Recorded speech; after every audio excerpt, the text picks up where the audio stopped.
SG Consultancy Services. Study MBBS in Russia, Philippines, Uzbekistan. దుబాయ్లో భారీ అగ్ని ప్రమాదం జరిగింది. దుబాయ్ మెరీనా డ్రీమ్ టవర్ అగ్ని ప్రమాదానికి గురైంది. 67 అంతస్తులు, 764 ఫ్లాట్లు, అలాగే 3800 మంది అందులో ఉన్నారు. అయితే ఒక్కరు కూడా ఎలాంటి ప్రాణ నష్టం లేకుండా రెస్క్యూ చేశారు అంటే ఫైర్ ఫైటర్స్ యొక్క ఎఫర్ట్స్ని మనం ఖచ్చితంగా అప్రిషియేట్ చేయొచ్చు. ఇక్కడ బిల్డింగ్ నిర్మాణ శైలి గురించి మనం ఎంత హై టెక్నాలజీ ఉపయోగించి ఆ నిర్మాణం కొనసాగించడం వల్ల ఇక్కడ సేఫ్టీకి ఎంత హై ప్రయారిటీ ఇచ్చారో కూడా తెలుసుకోవచ్చు. ఎందుకంటే భారీ స్థాయిలో జరిగినటువంటి అగ్ని ప్రమాదంలో 3800 మందిని ప్రాణాలతో రక్షించడం అంటే అంత చిన్న విషయం కాదు. ఎందుకంటే అక్కడ 67 అంతస్తులుగా ఉన్నటువంటి మెరీనా డ్రీమ్ టవర్ ఇది. ఇందులో 764 ఫ్లాట్స్ ఉన్నాయి. సో ఇంతమందిలో కూడా ఎవ్వరికి ఫస్ట్ ప్రాణాలకి హై ప్రయారిటీ ఇచ్చారు. ఆస్తి నష్టం ఏ స్థాయిలో జరిగిందో అనేది ఇంకా ప్రాథమిక అంచనా రానప్పటికీ కూడా 3800 మందిని కూడా బాగా రెస్క్యూ చేశారు. ఇక్కడ ఫైర్ సిబ్బంది వాళ్ళ రెస్క్యూని మనం ఖచ్చితంగా వాళ్ళ సర్వీస్ని అయితే ఇక్కడ అప్రిషియేట్ చేయొచ్చు. సో ఈ మధ్య కాలంలో భారీ అగ్ని ప్రమాదాలు షార్ట్ సర్క్యూట్ వల్ల జరుగుతున్నాయా లేకపోతే ఇతర కారణాలా ఏంటో అనేది స్పష్టంగా అంటే పూర్తిగా దర్యాప్తు తర్వాత తెలుస్తోంది. ఇక్కడ కూడా షార్ట్ సర్క్యూట్ వల్ల ప్రమాదం జరిగిందా లేదా లేకపోతే ఇంకేదైనా కారణం వల్ల జరిగిందా అనేది కూడా దర్యాప్తు తర్వాత అయితే తెలియాల్సిన పరిస్థితి ఉంది. కానీ అగ్ని ప్రమాదాల్లో చాలామంది చిక్కుకుంటున్నారు. ఇలాంటి పరిస్థితిలో ఇప్పుడు దుబాయ్ మెరీనాలో జరిగినటువంటి భారీ అగ్ని ప్రమాదం వార్త బయటకు రాగానే ప్రతి ఒక్కరూ కలవరపాటుకు గురైనటువంటి పరిస్థితి. ఎందుకంటే అక్కడ మొత్తం భవంతులన్నీ దాదాపు 50 అంతస్తులు పైనే, అంటే ఇక్కడ 64 అంతస్తులో ఉన్న టవర్లో అగ్ని ప్రమాదం జరిగింది. పూర్తిగా డౌన్ నుంచి అప్ వరకు కూడా మొత్తం బిల్డింగ్ మొత్తం మంటలు పూర్తిగా వ్యాపించడం వల్ల తీవ్రంగా దట్టమైన పొగ అలముకుంది. కానీ ఫైర్ ఎగ్జిట్ అనేవి చాలా పర్ఫెక్ట్గా ఉండటమే కాదు, అందులో ఫ్లాట్స్లో ఉంటున్న వారికి కూడా ఎలాంటి ఫైర్ ప్రమాదాలు జరిగినా లేకపోతే ఇంకెలాంటి రెస్క్యూస్ జరిగినా కూడా ఎలా మిమ్మల్ని మీరు కాపాడుకోవాలి అనే దానిపై కూడా ఒక అవేర్నెస్ ఉంటుంది. సో ఇలాంటి బిల్డింగ్ స్ట్రక్చర్లో ఉన్నప్పుడు వాళ్ళ సేఫ్టీకి ఎలాంటి ప్రికాషన్ తీసుకున్నారు అనే దానిపై కూడా ముందుగా వాళ్ళకి వివరించడం కూడా జరుగుతోంది.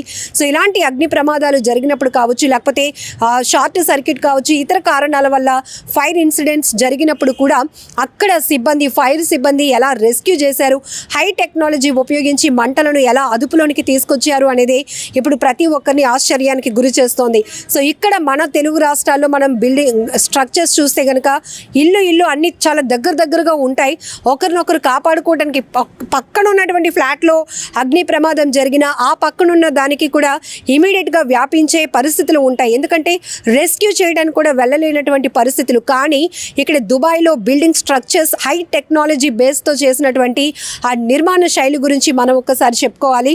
సో ఇన్ని ఫ్లాట్లు ఉన్న ఇన్ని అంతస్తులతో ఉన్న భవనంలో ఒక్కసారిగా భారీ అగ్ని ప్రమాదం జరిగినా కూడా ప్రతి ఒక్కరిని కూడా ప్రాణాలతో అంటే ఎలాంటి ప్రాణ నష్టం లేకుండా, ఆస్తి నష్టం అయితే ఎవరు దాన్ని ఆపలేరు. ఎందుకంటే అనుకోకుండా జరిగినటువంటి ప్రమాదంలో ఒక్కసారిగా మంటలు ఒకదానికొకటి వ్యాపిస్తూ ఉంటాయి. కానీ ఇక్కడ ఫైర్ ఎగ్జిస్ట్ ఉండటం వల్ల అలాగనే ఫైటర్స్ ఎవరైతే ఉంటారో అగ్నిమాపక సిబ్బంది, ఆ అగ్నిమాపక దళాలు ఇమీడియట్గా వందలాదిగా అక్కడికి చేరుకొని ఒక్కసారిగా వారందరినీ రెస్క్యూ చేసి 3800 మందిని ఆ ప్రమాదం నుంచి రెస్క్యూ చేసి కాపాడారు. అంటే ఖచ్చితంగా వాళ్ళ ఎఫర్ట్స్ని, వాళ్ళ సర్వీస్ని, వాళ్ళ టెక్నాలజీని కూడా, వాళ్ళ కోఆర్డినేషన్ని కూడా మనం ఖచ్చితంగా అప్రిషియేట్ చేయాల్సిందే. కానీ దుబాయ్లో అగ్ని ప్రమాదం భారీ ఎత్తున జరిగింది అనగానే ప్రతి ఒక్కరు మళ్ళీ ఉలిక్కిపాటుకు గురయ్యారు. ఎందుకంటే ఈ మధ్య ప్రాంతం, రాష్ట్రం, దేశం ఏదని పక్కన పెడితే ప్రమాదాలు జరుగుతున్నాయంటే అక్కడ ప్రాణ నష్టం గురించే ప్రతి ఒక్కరు వరి అవుతున్నారు.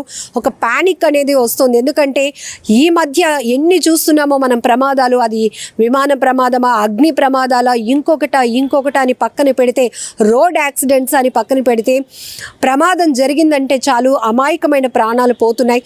అలాంటిది ఒక్కసారిగా మళ్ళీ దుబాయ్లో ఈ మెరీనా డ్రీమ్ టవర్లో భారీ అగ్ని ప్రమాదం జరిగింది. 64 అంతస్తుల టవర్ మొత్తం అగ్ని కీలల్లో చిక్కుకుంది అనగానే ప్రతి ఒక్కరు అందులో ఉన్న వాళ్ళ పరిస్థితి ఏంటి అనేది వరి అయ్యారు. అయితే ఈ దట్టమైన పొగలు అలముకోవటం వల్ల ఊపిరి ఆడలేనటువంటి పరిస్థితి అయిపోయినప్పటికీ కూడా అక్కడ ఫైర్ సేఫ్టీ ఆఫీసర్స్ మాత్రం తీసుకున్న ప్రికాషన్స్ వాళ్ళని ఇమీడియట్గా రెస్క్యూ చేసి ఆ ప్రమాదం నుంచి బయటపడేయడం మాత్రం 100% మనం కూడా అప్రిషియేట్ చేయాల్సింది.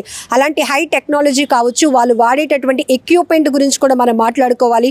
కొన్ని సందర్భాల్లో మనకి చూస్తూ ఉంటాం ఈ ఫైర్ అండ్ సేఫ్టీ వాళ్ళు వీక్ అంటే వారోత్సవాలు చేసినప్పుడు కానీ అవేర్నెస్ క్యాంపెయిన్స్ చేసినప్పుడు కూడా వాళ్ళు ఎలాంటి పరికరాలు ఉపయోగిస్తారు, ఇమీడియట్గా ఏవైనా ఎక్కువ క్రౌడ్ ఉండే చోట కూడా ఇలాంటి ప్రమాదాలు జరిగితే ఇమీడియట్గా వాటిని ఎలా ప్రాథమిక స్థాయిలోనే మనం కంట్రోల్లోకి తీసుకురావాలి అనే దానిపైన అవగాహన కార్యక్రమాలు పెద్ద ఎత్తున చేస్తూ ఉంటారు. సో ఈ అపార్ట్మెంట్ కల్చర్లో కావచ్చు, థియేటర్స్లో కావచ్చు, లేకపోతే ఏవైనా భారీ ఈవెంట్స్ జరిగినప్పుడు కావచ్చు, ఎక్కువ శాతం షార్ట్ సర్క్యూట్ వల్ల జరుగుతున్న ప్రమాదాల్లో కొంతమంది చనిపోయిన పరిస్థితులు కూడా ఉన్నాయి. లేకపోతే ఏసీ అవుట్డోర్ యూనిట్స్ ఏవైతే ఉంటాయి దాంట్లో టెక్నికల్ ఫాల్ట్స్ రావడం వల్ల కూడా ప్రమాదాలు జరుగుతున్నాయి. ఇలా చాలా అంటే కారణాలు ఏవైనా కావచ్చు, గ్యాస్ సిలిండర్ పేలి జరుగుతున్న అగ్ని ప్రమాదాలు కావచ్చు, ప్రమాదం ఏదైనా దాని నుంచి బయటపడే వరకు కూడా ప్రతి ఒక్కరు గుండెలు వణికిపోతూ ఉంటాయి. అందులో చిక్కుకున్న వాళ్ళ పరిస్థితి ఏంటో, పిల్లలు ఉన్నారా, పెద్దవాళ్ళు ఉన్నారా, ఇంకా ఏజ్డ్ వాళ్ళు ఎవరైనా ఉన్నారా, వాళ్ళని రెస్క్యూ ఎలా చేస్తున్నారు, ఇవన్నీ కూడా మనల్ని మన మైండ్లో తిరిగేటటువంటి ప్రశ్నలు. అలాంటిది ఇప్పుడు దుబాయ్ మెరీనా డ్రీమ్ టవర్లో జరిగినటువంటి ఈ ప్రమాదంలో 67 అంతస్తులు, 764 ఫ్లాట్స్, 3820 మంది జనాభా ఉన్నప్పటికీ కూడా ఎవరికి ఎలాంటి ప్రాణ నష్టం కానీ ప్రాణహాని కానీ జరగకుండా అక్కడ ఫైర్ ఫైటర్స్ చేసినటువంటి బిగ్ రెస్క్యూ అనేది ఖచ్చితంగా మనందరం కూడా అప్రిషియేట్ చేయాల్సిందే. అలాంటి హై టెక్నాలజీ కూడా అందుబాటులో ఉండటం వల్ల ఇలాంటి ప్రమాదాలలో నివారణ అంటే ఏ స్థాయిలో ఉంటుందంటే ఇమీడియట్గా కంట్రోల్ చేయడానికి కూడా ఒక అవకాశం ఉంటుంది. ఇప్పుడు కూడా వాళ్ళు ఎలాంటి పరికరాలు ఉపయోగిస్తారు, ఇమీడియట్గా ఏవైనా ఎక్కువ క్రౌడ్ ఉండే చోట కూడా ఇలాంటి ప్రమాదాలు జరిగితే ఇమీడియట్గా వాటిని ఎలా ప్రాథమిక స్థాయిలోనే మనం కంట్రోల్లోకి తీసుకురావాలి అనే దానిపైన అవగాహన కార్యక్రమాలు పెద్ద ఎత్తున చేస్తూ ఉంటారు. సో ఈ అపార్ట్మెంట్ కల్చర్లో కావచ్చు, థియేటర్స్లో కావచ్చు, లేకపోతే ఏవైనా భారీ ఈవెంట్స్ జరిగినప్పుడు కావచ్చు, ఎక్కువ శాతం షార్ట్ సర్క్యూట్ వల్ల జరుగుతున్న ప్రమాదాల్లో కొంతమంది చనిపోయిన పరిస్థితులు కూడా ఉన్నాయి. లేకపోతే ఏసీ అవుట్డోర్ యూనిట్స్ ఏవైతే ఉంటాయి దాంట్లో టెక్నికల్ ఫాల్ట్స్ రావడం వల్ల కూడా ప్రమాదాలు జరుగుతున్నాయి. ఇలా చాలా అంటే కారణాలు ఏవైనా కావచ్చు, గ్యాస్ సిలిండర్ పేలి జరుగుతున్న అగ్ని ప్రమాదాలు కావచ్చు, ప్రమాదం ఏదైనా దాని నుంచి బయటపడే వరకు కూడా ప్రతి ఒక్కరు గుండెలు వణికిపోతూ ఉంటాయి. అందులో చిక్కుకున్న వాళ్ళ పరిస్థితి ఏంటో, పిల్లలు ఉన్నారా, పెద్దవాళ్ళు ఉన్నారా, ఇంకా ఏజ్డ్ వాళ్ళు ఎవరైనా ఉన్నారా, వాళ్ళని రెస్క్యూ ఎలా చేస్తున్నారు, ఇవన్నీ కూడా మనల్ని మన మైండ్లో తిరిగేటటువంటి ప్రశ్నలు. అలాంటిది ఇప్పుడు దుబాయ్ మెరీనా డ్రీమ్ టవర్లో జరిగినటువంటి ఈ ప్రమాదంలో 67 అంతస్తులు, 764 ఫ్లాట్స్, 3820 మంది జనాభా ఉన్నప్పటికీ కూడా ఎవరికి ఎలాంటి ప్రాణ నష్టం కానీ ప్రాణహాని కానీ జరగకుండా అక్కడ ఫైర్ ఫైటర్స్ చేసినటువంటి బిగ్ రెస్క్యూ అనేది ఖచ్చితంగా మనందరం కూడా అప్రిషియేట్ చేయాల్సిందే. అలాంటి హై టెక్నాలజీ కూడా అందుబాటులో ఉండటం వల్ల ఇలాంటి ప్రమాదాలలో నివారణ అంటే ఏ స్థాయిలో ఉంటుందంటే ఇమీడియట్గా కంట్రోల్ చేయడానికి కూడా ఒక అవకాశం ఉంటుంది.